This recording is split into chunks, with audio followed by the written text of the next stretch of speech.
हितं यज्ञस्य देवं मृत्युजम्बोतारं रत्नदातमम् ఓం హరి ఓం. ఇలా మనం ఇంట్లోని దీపారాధన చేసుకుని అమ్మవారి దగ్గర కావచ్చు, ఇంట్లో దీపం వెలిగించుకుని ఈ రకంగా పూజ చేయడం వల్ల దీపము, అలాగే ధూపము, అలాగే గంధము, అలాగే కుంకుమ, పుష్పము, ఇలా మనం నిత్యము పూజ చేసుకోవడం వల్ల అవన్నీ కూడా పంచారాధన పూజలాగా అవుతూ ఉంటాయన్నమాట.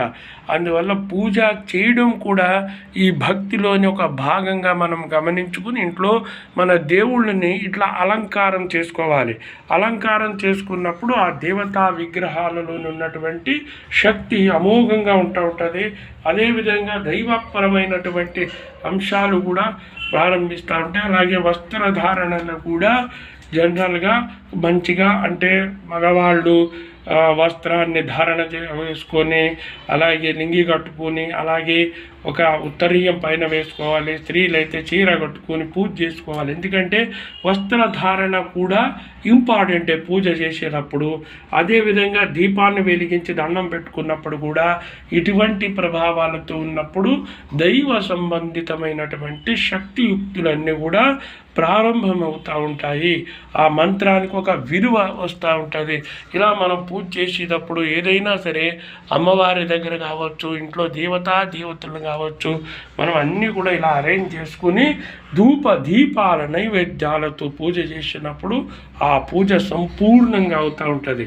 ఓం సర్వమంగళ మాంగళ్యే శివే సర్వార్థ సాధికే శరణ్యే త్రయంబకే గౌరీ నారాయణీ నమోస్తుతే.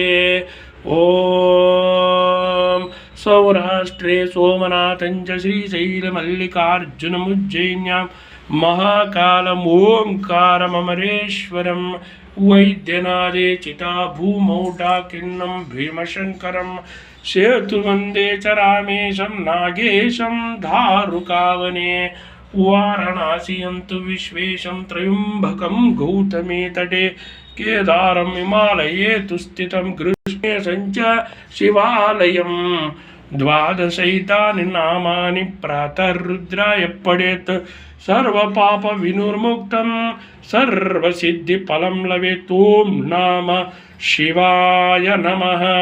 హర హర మహాదేవ శంభో శంకర. కాశీ విశ్వనాథాయ నమః. హంపి విరూపాక్షాయ నమః. పంపాంబాపతయే నమో నమః. ఓం నమః శివాయ చ. నమః శివాయ.